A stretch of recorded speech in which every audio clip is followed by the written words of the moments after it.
শরীফুল ইসলাম এবং শেখ মাহিদি এই দুইজনকে নিয়ে আলাদা করে কথা বলতেই হচ্ছে।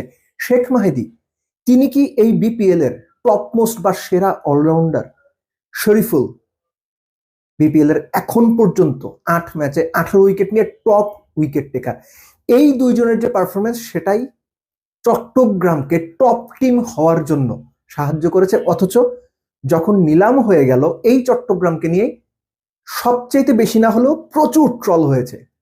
শেখ মাহিদি এবং শরীফুল এই দুইজন আলাদা অ্যাটেনশন কিংবা আলাদা আলোচনার দাবি রাখেন। বিএসটিআই অনুমোদিত দেশের প্রথম electrolyte drinks active plus, be hydrated, stay active. Shariful নোয়াখালীর সঙ্গে 5 উইকেট পেয়েছেন, 3 ওভার 5 বল 1 মেডেন 9 রানে 5 উইকেট। প্রথম বলে 4 খেয়েছিলেন, অর্থাৎ পরের 22 বলে শরীফুল রান দিয়েছেন মোটে 4, 5 উইকেট পেয়েছেন।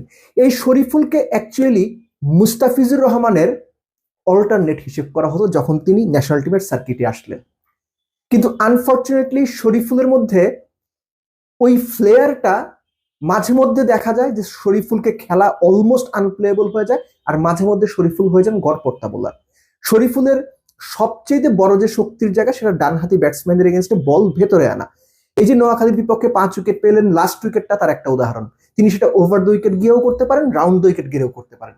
কিন্তু শরীফুলের সত্যিকার অর্থে যেমন হবার কথা ছিল, গতি, সুইং সবকিছু মিলিয়ে, সেটা বোধহয় শরীফুল প্রত্যাশার জায়গাটাতে যেতে পারেনি। কিন্তু শরীফুল ওই যে রিদম বেসড বোলার, এর আগে আমরা ঢাকা প্রিমিয়ার ডিভিশন ক্রিকেট লিগেও দেখেছি যে শরীফুল একা হাতে 2-3 ম্যাচ জিতে দিচ্ছেন, কিন্তু অন্য ম্যাচগুলোতে খুবই গড়পড়তা পারফরমেন্স করে যাচ্ছেন। বাট দেন এগেইন বিপিএল এ 8 ম্যাচে 18 উইকেট পেয়ে যেখানে দেশের সব বাঘা বাঘা বোলাররা পারফর্ম করছেন, সেখানে সর্বোচ্চ জায়গায় থাকা মোটেও সহজ বিষয় না।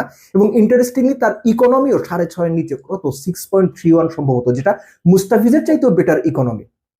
তো শরীফুলের সাথে যদি আপনি আরেকজনকে দেন, দ্যাট ইজ শেখ মাহিদি।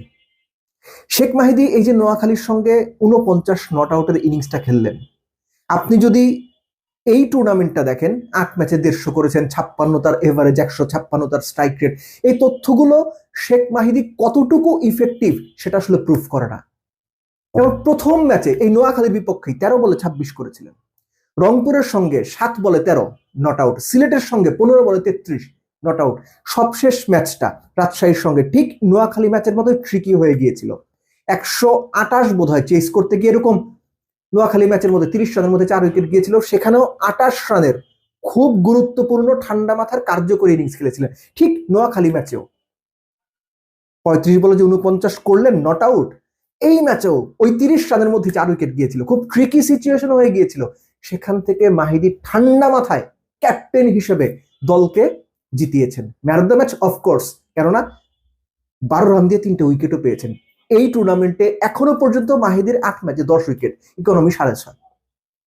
এই যে মাহিদির আমরা নাম্বারস গুলো বললাম, ইম্প্যাক্টের কথা বললাম, সত্যিকার অর্থেই ইম্প্যাক্ট পারফরমেন্স করেছেন। এর সঙ্গে সবচাইতে যেটা গুরুত্বপূর্ণ, ক্যাপ্টেন শেখ মাহিদি। আমরা ক্যাপ্টেন্স ম্যাটেরিয়াল হিসেবে অনেকের কথাই বলি, 3 ফরম্যাটের জাতীয় দলে 3 ক্যাপ্টেন রয়েছেন, বাইরেও আকবর আলীকে ক্যাপ্টেন্স ম্যাটেরিয়াল হিসেবে খুব ভালোভাবে ট্রিট করা হয়, নুরুল হাসান সোহানকে ক্যাপ্টেন্স ম্যাটেরিয়াল হিসেবে খুব ভালোভাবে ট্রিট করা হয়, সাইফ তো ভাইস ক্যাপ্টেন জাতীয় দলের একটা ফরম্যাটের। কিন্তু শেখ মাহিদি তার যে ক্যাপ্টেন্সি স্কিল দেখিয়েছেন, যেভাবে ক্রিকেটারদের চাপের মধ্যে রেখেছেন, এই চাপটাকে আপনি নেতিবাচক ভাবে নেবেন না অবশ্যই। এই চাপটা বলতে আমি বোঝাতে চাচ্ছি যে প্লেয়ারদের অন টোজ রাখা, ক্যাপ্টেন হিসেবে তার যে ডিমান্ড বা ডিমান্ডিং যে কালচারটা, এটা মাঠের মধ্যে নিয়ে আসা, তিনি যা চান, যেভাবে চান, প্রত্যেকটা প্লেয়ারের কাছ থেকে তার সেরাটা বা যেটা চান সেটা বের করে আনতে পারছেন। ফিল্ড সেটিং বলেন, বোলিং রিপ্লেসমেন্ট বলেন, কিংবা ধরেন অর্ডার ঠিক করা, কিংবা পুরো ম্যাচে আপনি কিভাবে অপোনেন্টকে চাপে রাখবেন, শেখ মাহিদি এই কাজগুলো এই বিপিএল এ দুর্দান্ত ভাবে করেছেন। সো তার প্রশংসা আলাদা করে বলতেই হয়। সো চট্টগ্রাম এখন ফেভারিট হয়ে উঠেছে, তারা চ্যাম্পিয়ন হবে কি হবে না সেটা পরের কথা, কিন্তু চট্টগ্রামের এই যে টিম বন্ডিং কিংবা টিম পারফরমেন্স, কিংবা চট্টগ্রাম যেভাবে কনফিডেন্টলি পারফর্ম করছে, সেই পারফরমেন্সের অন্যতম 2 স্পিয়ার হেড হচ্ছে শরীফুল এবং শেখ মাহিদি। শরীফুল তার নিজের দিনে যে কোনো অপোনেন্টকে ধসিয়ে দেবেন, যে কোনো ব্যাটসম্যানকে একদম নাভিশ্বাস তুলে ফেলবেন, আর Sheikh Mahedi batting, bowling, impact পারফরমেন্সের সাথে most importantly the impact captaincy. Very well done Sheikh Mahidi.